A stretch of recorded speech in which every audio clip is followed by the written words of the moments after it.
Je viens d'être saisi par le procureur général près la Cour de cassation. Vous faites du bruit, peut-être ça vous concerne. Au lieu d'écouter attentivement, on n'a pas encore cité le nom de la personne. Chacun de vous peut être concerné. Moi, je connais déjà le nom, mais vous ne connaissez pas. Alors, je viens d'être saisi par le procureur général près la Cour de cassation au fin d'obtenir l'autorisation d'instruction contre les sieurs Constant Mutamba Tungunga, actuellement ministre d'État, ministre de la Justice et garde de Sceaux. Et donc, honorables députés, chers collègues, honorables députés et chers collègues, je vais demander au rapporteur de vous lire l'intégralité du réquisitoire du procureur près la Cour de cassation.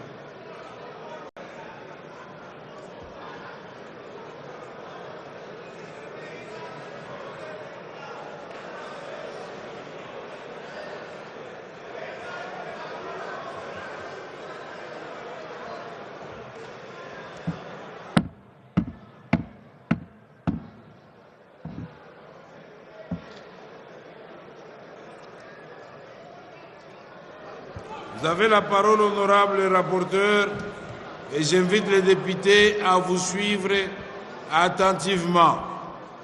Merci beaucoup. Merci beaucoup, honorable président.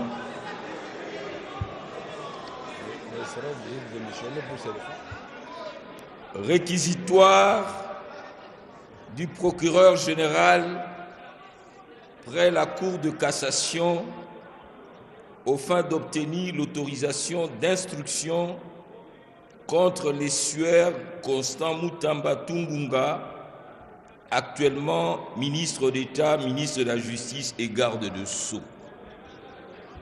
À l'honorable président de l'Assemblée nationale, aux honorables membres du bureau de l'Assemblée nationale.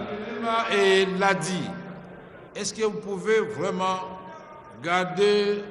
Alors, donc, vous ne voulez pas qu'on lise? Mais alors, suivez quand même attentivement.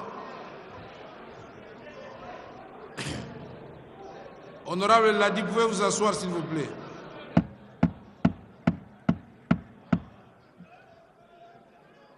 Honorable Ladi, asseyez-vous, s'il vous plaît. Vous avez la parole, honorable rapporteur. Honorable président, honorables membres du bureau, conformément aux articles 153, alinéa 3, point 2 de la Constitution de la République démocratique du Congo, tel que modifié par la loi numéro 11/002 du 20 janvier 2011 et 81 alinéa 1er et 2, 84 de la loi organique numéro 13/010 du 19 février 2013 relative à la procédure devant la Cour de cassation, le procureur général près cette Cour a l'honneur de vous adresser le présent réquisitoire aux fins d'obtenir l'autorisation de l'instruction à charge de Sieur Constant Mutamba Tungunga, ministre d'État, ministre de la Justice et garde de Sceaux. 1. Exposé de faits. Il ressort des éléments en notre possession qu'en date du 14 avril 2025, un contrat de gré à gré relatif à la construction d'un immeuble carcéral à Kisangani, dans la province de la Chopo, rez-de-chaussée plus 2 étages, a été signé entre le ministère de la Justice et garde de Sceaux représenté par le ministre d'État, ministre de la Justice et garde de Sceaux, M. Constant Mutamba Tungunga, et la société Zion Construction SRL, représentée par Madame Ange-Marie Aurore Mahoro, gérant. Financé par le ministère de la Justice et garde de Sceaux, ces contrats étaient conclus au prix de 29 millions de dollars américains, sans TVA et les autres taxes, payables en 4 tranches de 23 200 millions de dollars US, donc 23 200 000 dollars américains, soit 80% du montant, soit le 16 avril 2025. Un virement de l'ordre de 19 900 000 dollars américains y a été effectué sur ordre du ministre d'État, ministre de la Justice et garde de Sceaux préqualifié au titre de lancement de travaux de construction du établissement pénitentiaire. Ces fonds provenaient du compte numéro 051 01 010 248 45. Nous autres, l'opposé. Est-ce que vous pouvez vraiment vous calmer pour que nous suivions? Non, c'est pas possible. Sinon, je vais demander au rapporteur d'arrêter la lecture. Maintenant, je requiers votre silence. Merci. Poursuivez. Ces fonds, cette somme de 19 900 000 dollars payés sur le compte de la société Zion Construction SRL constituait le premier acompte du montant convenu.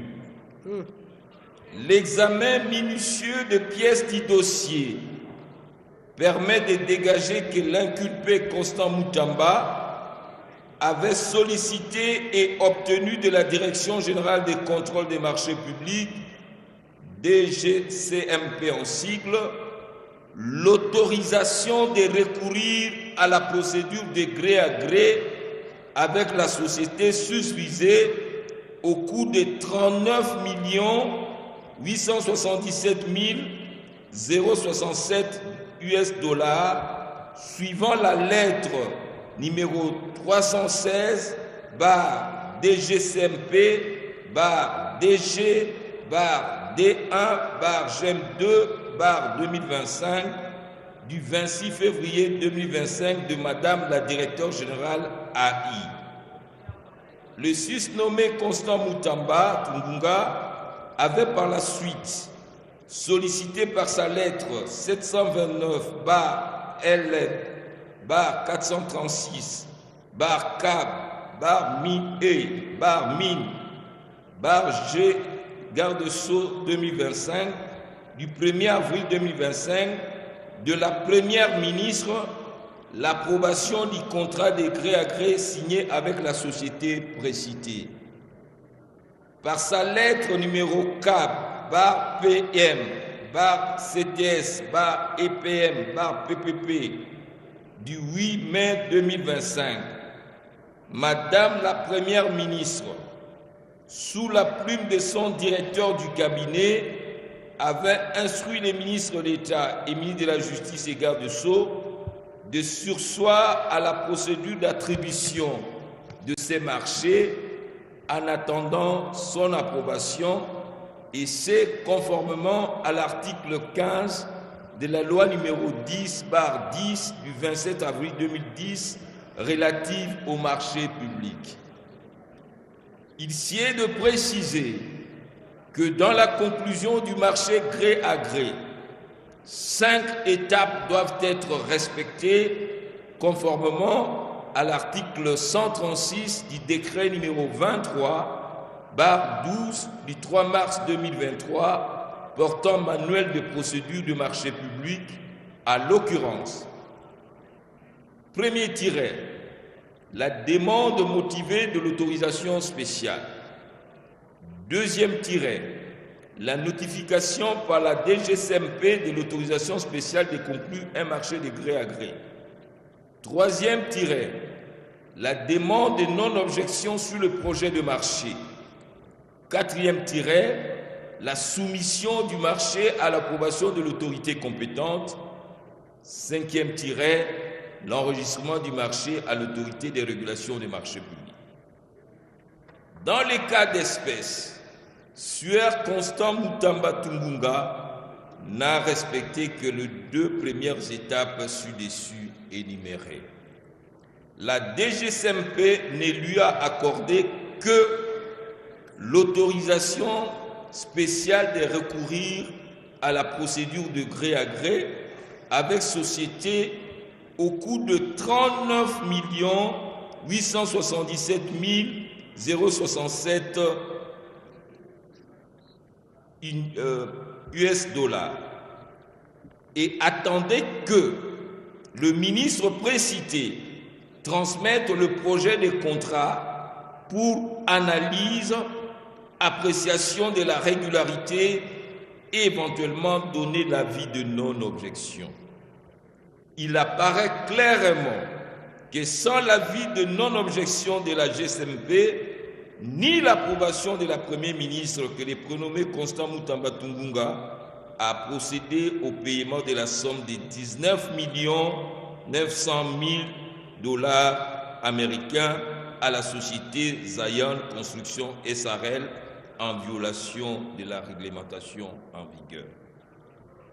Par ailleurs, il sied de préciser que l'argent versé au compte de cette société provenait du paiement par l'Ouganda de sa condamnation en faveur de la République démocratique du Congo, suivant l'arrêt sous rôle général numéro 116 rendu par la Cour internationale de justice le 9 février 2022 et était destiné à l'indemnisation des victimes de la guerre à Kisangani ayant opposé les troupes ougandaises à celles rwandaises.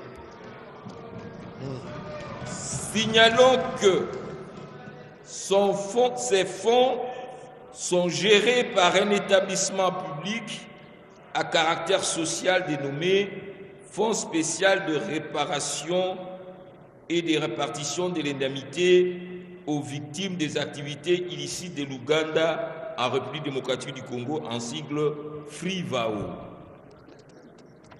Il y a lieu de noter également que la société Zion Construction SRL n'a été enregistrée au guichet unique de création d'entreprise que le 29 mars 2024 sous le numéro KNG-24-B-01-254 avec un capital social de 5 000 dollars américains.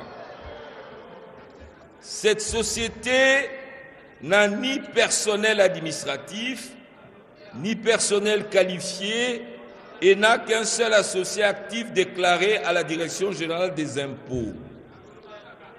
2. Qualification légale et loi applicable. Tel qu'exposé succinctement dans leur rapport avec le droit, ces faits paraissent constituer l'infraction de détournement de deniers publics prévue et punie par l'article 145 du Code pénal livre 2 tel que modifié et complété à ces jours.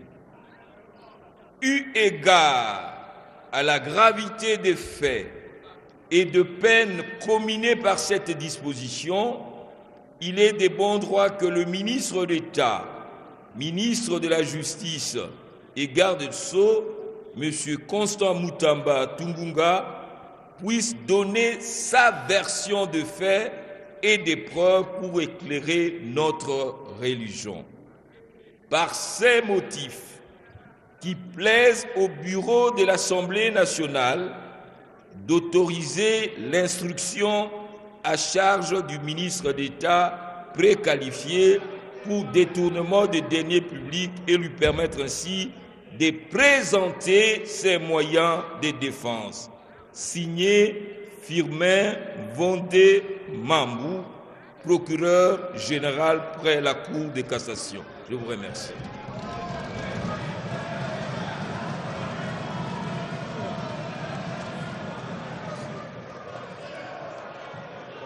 Honorables députés et chers collègues, nous allons demander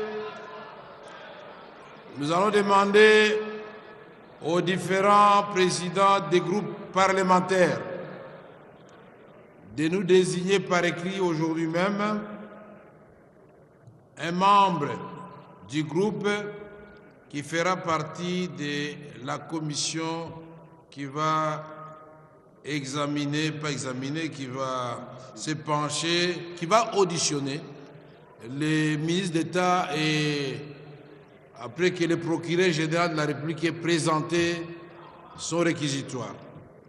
Et ça vous reviendra maintenant en plénière pour autoriser l'instruction. Voilà. Merci beaucoup, honorables députés et chers collègues. Honorables députés, chers collègues, nous passons sans plus tarder au second point consacré au contrôle parlementaire par l'audition de la question orale avec débat adressée à Monsieur le directeur général de l'Office des voiries et de l'ENA. Hier, le 20 mai, contre un député national en fonction, jouissant de ses immunités jusqu'à preuve du contraire non levé par cette Chambre. Il s'agit bien du collègue Matata Ponyo Mapon.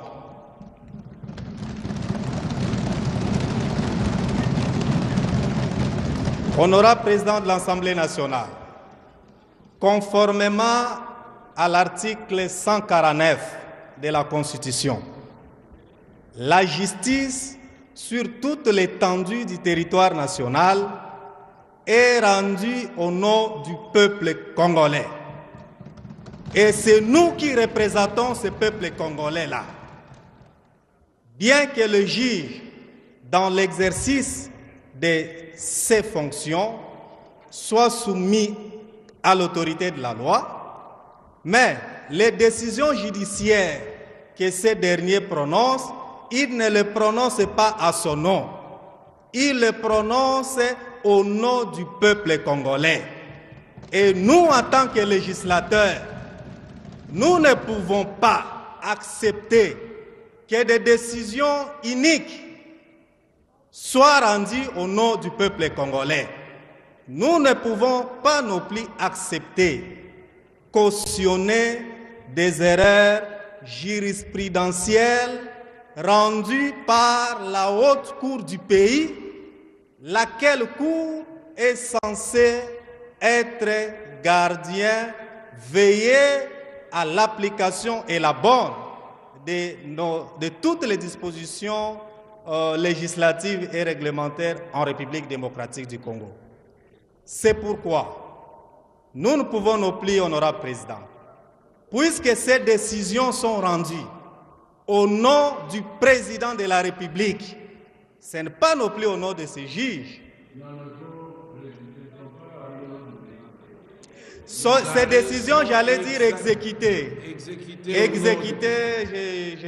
J'allais dire, honorable Président, puisque ces décisions sont exécutées au nom du Président de la République, nous, en tant que représentation nationale, la seule qui avons été élus aux côtés du Président de la République, au nom duquel ces décisions sont censées être exécutées, n'acceptons pas, honorable Président, que des décisions iniques, entachées d'irrégularité, soient exécutées au nom du Président de la République. C'est pourquoi, honorable président de l'Assemblée nationale, honorable membre du bureau, honorable député, la justice de notre pays vient de connaître un coup dur que nous n'allons non plus accepter. Ainsi, conformément à l'article 107 de la Constitution à son dernier alinéa, ainsi qu'à l'article 105, alinéa 4 et 5 de notre règlement intérieur, qu'il plaise à l'auguste plénière de l'Assemblée nationale de bien vouloir adopter et responsabiliser votre bureau, honorable président, à pouvoir saisir la Cour constitutionnelle pour la surséance de l'exécution de la décision prise contre notre collègue jouissant pleinement de ses immunités parlementaires.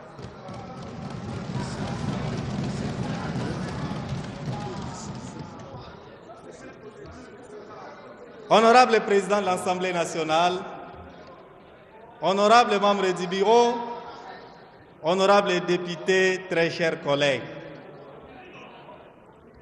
Mais vous n'avez pas fini. J'ai dit honorable président. Merci. Ok, honorable Zonomio.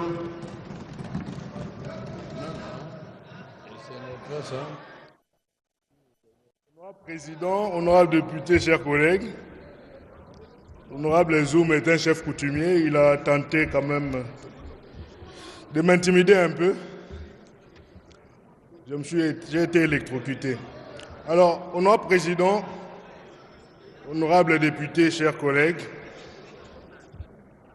prenant la parole ce jour,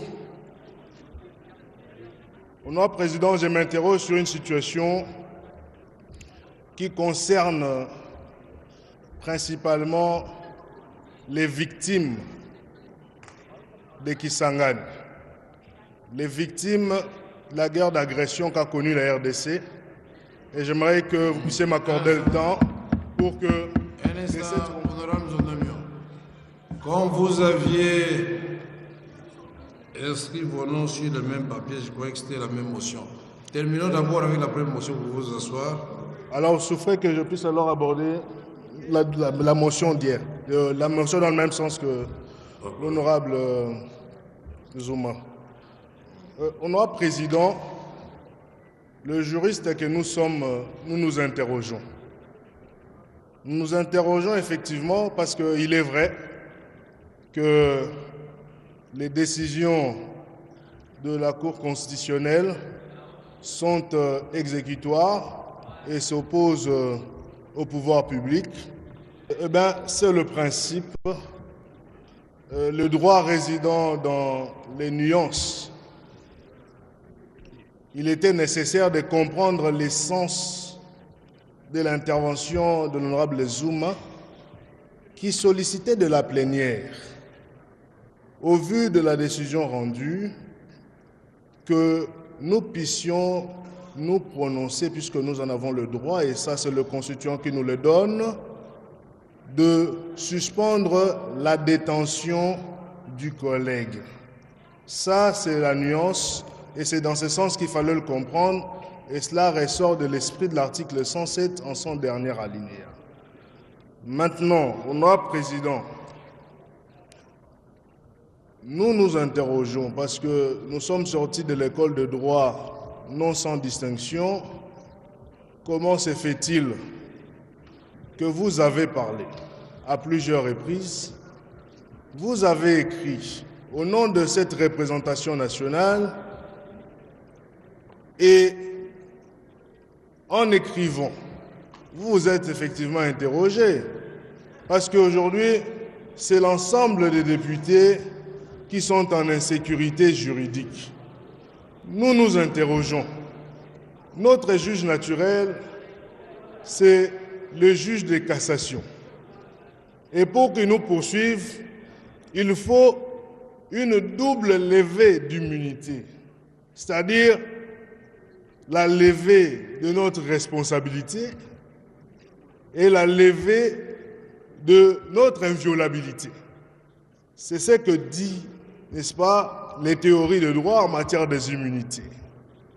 Et le juge de l'ancien Premier ministre, à en croire l'arrêt en interprétation de la Cour constitutionnelle, donc la Cour constitutionnelle, a poursuivi un ancien Premier ministre sans que le Congrès ne se réunisse et que le Congrès le mette en accusation.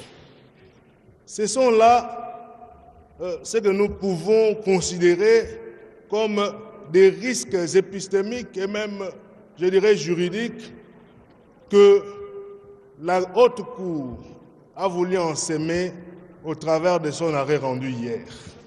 Il est vrai, honorable président, qu'aujourd'hui, nous ne pouvons pas débattre des arrêts de la Cour, mais il n'est pas moins vrai non plus que nous devons prendre nos responsabilités face à l'histoire. Honorable président, la sagesse ancienne, que pour lutter contre une érosion, il faut assister le voisin menacé des têtes d'érosion. C'est bien parce qu'on a des experts ici, le DG de l'OVD qui est venu. Aujourd'hui, plus nous laissons des maisons être emportées, mais plus l'érosion devient grande et en fin de compte, on va se retrouver ici, nous serons sans main-d'œuvre, vous y compris, honorable président, et il n'y aura personne pour assister qui que ce soit. Évitons d'arriver à cela. On vous a fait confiance, nous faisons confiance au président de la République, mais n'oublions pas que la politique que nous faisons, nous devons la faire avec beaucoup d'humilité. Je suis de la majorité, nous défendons le président de la République, il a fait appel, n'est-ce pas, au-delà de la lutte contre l'impunité, à l'idée de la cohésion nationale. Nous devons, honorable président, honorable député, sortir de nos émotions individuelles, considérer la chose dans son ensemble et voir les risques que nous avons, nous, en tant que députés, et voir où est-ce que nous allons, où est-ce que le juge nous place, puisque les immunités qui est cette coque qui nous protège contre la vulnérabilité judiciaire ou juridictionnelle d'abord, on nous l'a ôté depuis hier. Nous sommes là dans une immunité théorique. Et demain ou après-demain, tout le monde peut tomber dans le même filet et il n'y aura personne pour le protéger. Et je conclus en disant et en répétant ce que j'ai toujours dit, que devant le tribunal de l'histoire, honorable président, il n'y a pas d'immunité. Je vous remercie. Merci beaucoup, honorable Josué. Honorable Monankoy. Honorable président, je vous remercie de la parole. Honorable président, honorables membres du bureau, honorables députés nationaux et chers collègues, il est vrai que l'arrêt de la Cour constitutionnelle d'hier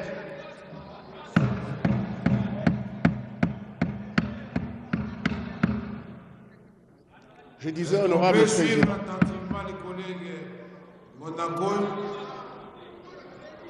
il est vrai, honorable président, disais-je, que l'arrêt de la Cour constitutionnelle d'hier a troublé la conscience de plus d'un juriste.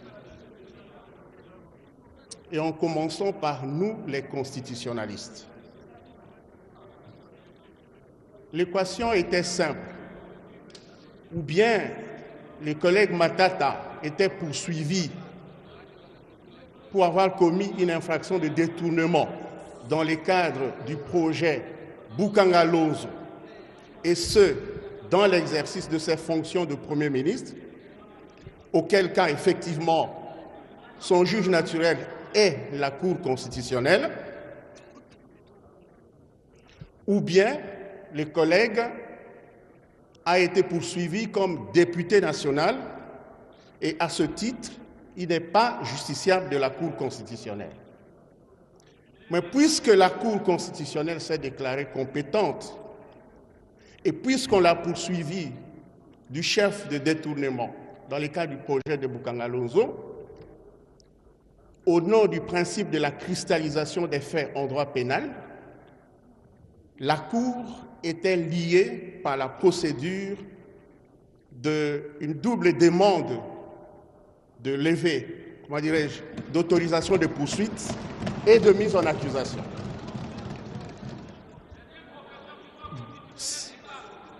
Et donc, la Cour aurait dû logiquement aboutir à l'irrécevabilité de l'action du ministère public.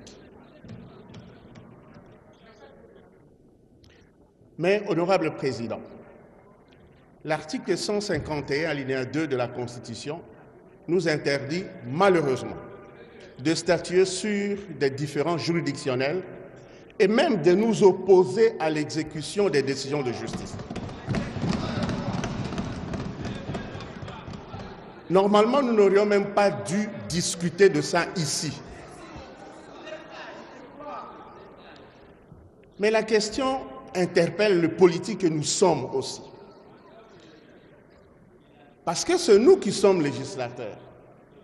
Nous sommes même constituants dérivés. Nous pouvons modifier la Constitution, tout comme nous pouvons modifier les lois qu'applique la Cour constitutionnelle. C'est à ce niveau-là que j'interviens, honorable Président. Notre Cour a pris une tendance dangereuse de pouvoir s'octroyer un pouvoir d'interprétation plus large que celui que les lois ne lui donnent.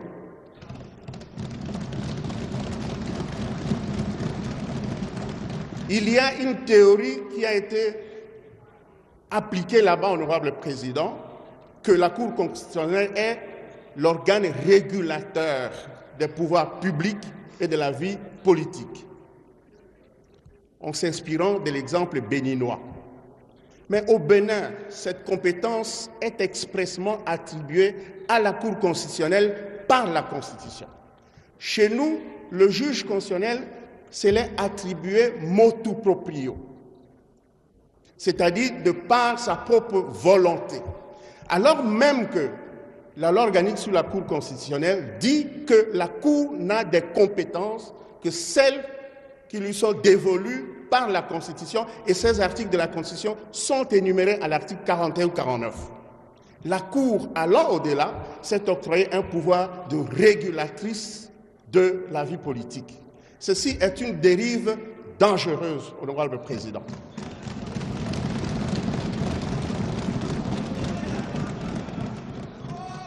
Voilà pourquoi, honorable Président, sans discuter de l'arrêt de la Cour,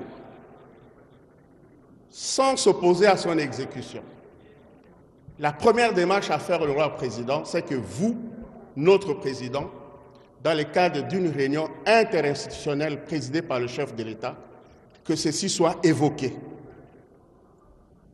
Et deuxièmement, oui, je suis moi-même auteur de 2 propositions de loi, aussi bien sur la Cour constitutionnelle que sur les référendums. Dans ces cadres-là, chers collègues, il faut que nous puissions prendre nos responsabilités pour dire à notre Cour ce qu'elle doit faire. Il y a une différence. Il y a une différence nette dans une démocratie entre les représentants du peuple qui édictent des normes et les juges qui ne font que les appliquer. Le juge ne peut pas se substituer au législateur pour pouvoir s'attribuer des compétences qu'il n'a pas.